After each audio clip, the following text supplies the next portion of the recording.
I had always heard stories about Balete Drive, the infamous haunted street in the Philippines, but I never believed in ghosts until that fateful night when I moved into the old, decrepit house at the end of the street. The house was a relic from another era, its walls covered in ivy and its windows shattered.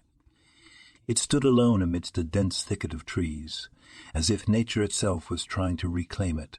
The locals told me it had been abandoned for decades, but no one dared to venture near it after dark. My fascination with the paranormal had led me to this forsaken place. I decided to spend the night alone in the house, armed with only a flashlight and a voice recorder. As the sun dipped below the horizon, I entered the house, its creaking door echoing through the eerie silence. The air inside was heavy, and the dim light from my flashlight barely penetrated the darkness. I began to explore, my footsteps echoing off the wooden floorboards. It was then that I heard it, a faint whispering that seemed to come from the very walls themselves. I couldn't make out the words, but the voices grew louder as I ventured deeper into the house. The temperature dropped and I shivered in the cold. My voice recorder picked up the faint whispers, and I felt a chill run down my spine. Suddenly, the walls seemed to come alive. Shadows danced in the corners of my vision, and I saw fleeting glimpses of figures in old-fashioned clothing. The voices grew more insistent, their words a garbled mix of Tagalog and Spanish. Terrified, I ran for the door, but it slammed shut in my face, trapping me inside. Panic set in as I heard the voices grow louder, their anger palpable. I fumbled for my flashlight and turned to face the wall. The whispers coalesced into a cacophony of voices, and I could make out their words now. They spoke of pain, betrayal, and a tragic love story that had unfolded within these very walls. It was as if the house itself was trying to communicate its tormented history to me. In that moment, I knew I had to leave, but the walls wouldn't release their grip on me. The temperature plummeted, and I could see my breath in the frigid air. I closed my eyes and prayed for deliverance. When I opened them, I was outside the house, lying on the ground. The first rays of dawn were breaking through the trees, and the house stood silent and still. I had escaped, but I could still hear the whispers echoing in my mind. I never returned to Balete Drive, and I never doubted the existence of ghosts again.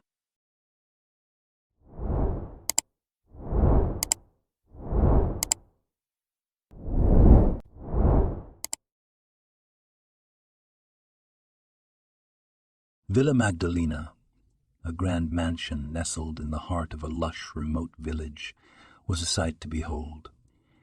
Its ivy-covered walls and imposing wrought-iron gates hid a dark secret that I would soon discover. My curiosity led me to this place. I had heard whispers from the villagers about strange occurrences within the mansion, and I couldn't resist the urge to investigate. Armed with a camera and a journal, I entered the grand entrance. The mansion was both beautiful and eerie, with ornate chandeliers and dusty antique furniture. The air was heavy with a sense of foreboding as I climbed the grand staircase to explore the upper floors.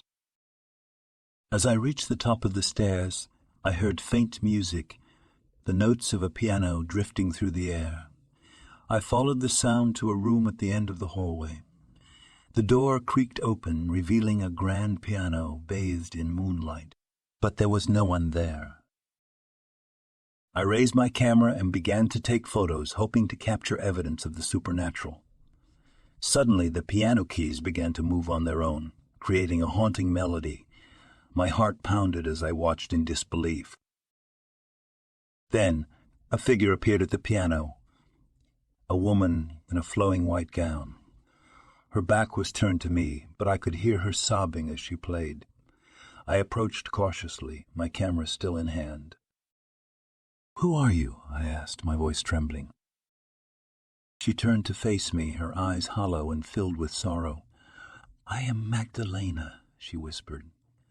"I have been trapped here for centuries, cursed to play this piano until someone sets me free."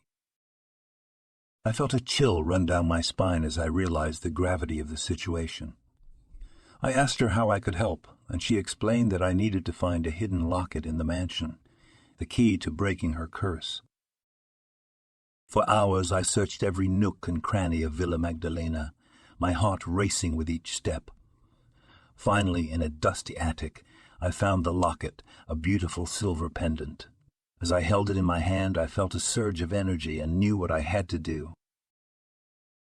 Returning to the piano room, I placed the locket on the piano. Magdalena's eyes filled with tears as she reached out to touch it. A blinding light engulfed the room, and I shielded my eyes.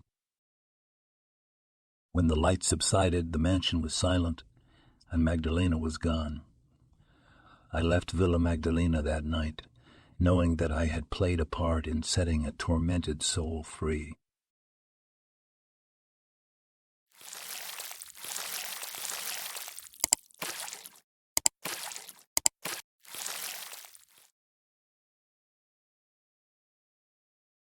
Taal Lake, with its picturesque surroundings and tranquil waters, was a popular destination for tourists seeking a peaceful retreat. But the lake held a secret, one that I discovered on a fateful weekend getaway with friends. We rented a charming lakeside cottage, nestled amidst the lush greenery. The view was breathtaking, and we settled in for a weekend of relaxation. However, as night fell, we began to hear strange noises coming from the lake. Curiosity got the best of us, and we ventured to the water's edge. There we saw a figure, a woman with long, flowing hair standing waist deep in the lake. She was singing a hauntingly beautiful song in a language we couldn't understand. We watched in awe as she beckoned us to join her. Without thinking, one of my friends waded into the water, drawn by an irresistible force. The rest of us tried to pull him back, but he wouldn't budge. The woman in the lake continued to sing, her voice growing more hypnotic. We realized too late that something was terribly wrong. The water around our friend began to churn, and he screamed in agony as he was pulled under the surface. In a panic, we ran back to the cottage, but the door slammed shut behind us, trapping us inside. The walls seemed to close in around us, and the temperature dropped to an icy chill. We could hear our friend's desperate cries for help from beyond the door. Hours passed, and we huddled together in terror. Finally, at dawn, the door opened, and the cottage returned to normal. Our friend was gone, and there was no trace of the woman or the lake's malevolent presence. We left Taal Lake that morning, haunted by the memory of what had transpired. We had stumbled upon a cursed retreat, a place where the tranquility of nature hid a sinister secret.